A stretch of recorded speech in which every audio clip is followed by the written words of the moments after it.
Hey everybody, thank you for joining us today for Devotionables, brief devotions for busy people. My name is Gabriel and we are going through the F260 Bible reading plan. We're in the fall. We are in the Gospels, bouncing around a little bit. Right now we've been in John for a couple days, and I want us to consider the person, the work, the ministry of the Holy Spirit. In what is known as the Upper Room Discourse, John chapter 13, 14, 15, and 16, Jesus gives us some of the most detailed teaching on the Holy Spirit that we find in the Bible. And so I just wanted a big picture here.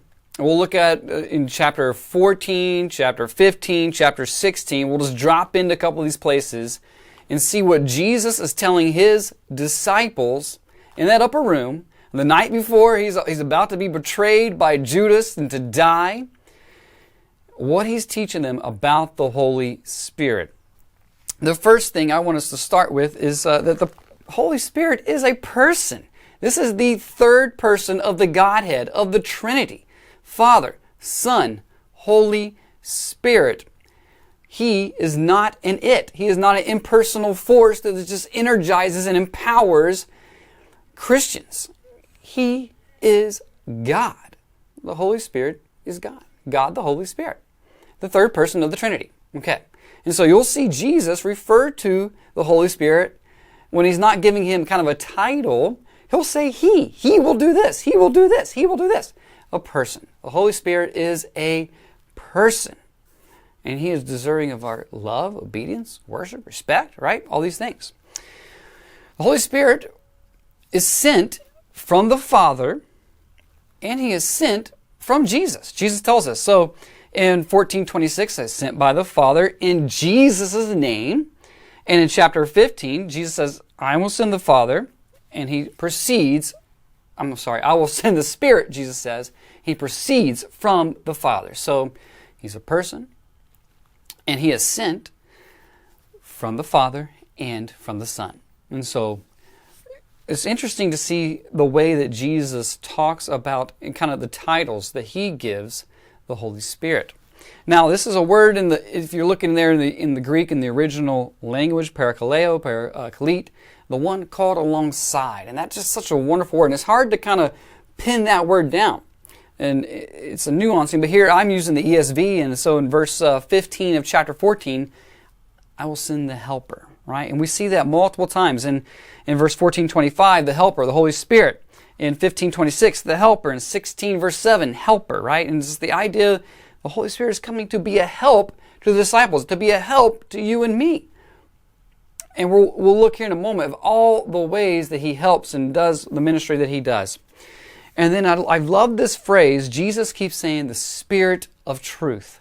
And there's all this dualism, this kind of black and white, dark versus light, death versus light in John's gospel, right? As opposed to the way of Satan, who is a liar. He speaks lies. God is truth, the Spirit of truth, right? And truth, an essential and important theme. And maybe you just read through John's gospel and you circle truth and true all the way through that sometime. So he's the helper. He's the Spirit of truth. And we see that in 14:17, 15:26, 16:13. So in each of the three different chapters, Jesus calls him the Spirit of truth. And so what does the Holy Spirit do? Now, obviously as Revelation unfolds and we learn more about him, Paul tells us things in Ephesians, right? We learn things in Corinthians. But here in John, this is what Jesus tells them. And is a baker's dozen of things I want to rattle off real quick. And maybe you'll go back and you'll read these passages in chapter 14, 15, and 16. But Jesus says that the Spirit will be with you forever. He dwells with you, right? Called alongside and in you. Reminding us that you are sealed with the Holy Spirit for the day of redemption. Ephesians chapter 1. He's to teach you all things. He's going to bring to remembrance all that I've said to you. You think about how the canon and how God's Word, the New Testament, came together, right? A spirit process, right? And bringing to remembrance all that Jesus had said to them. the Holy Spirit bears witness about Jesus.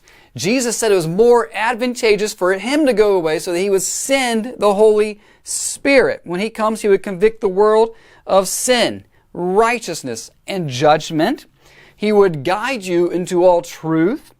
And he will not speak on his own authority, but he will speak what he hears, right? He's teaching what God, the Father, the Son want him to teach.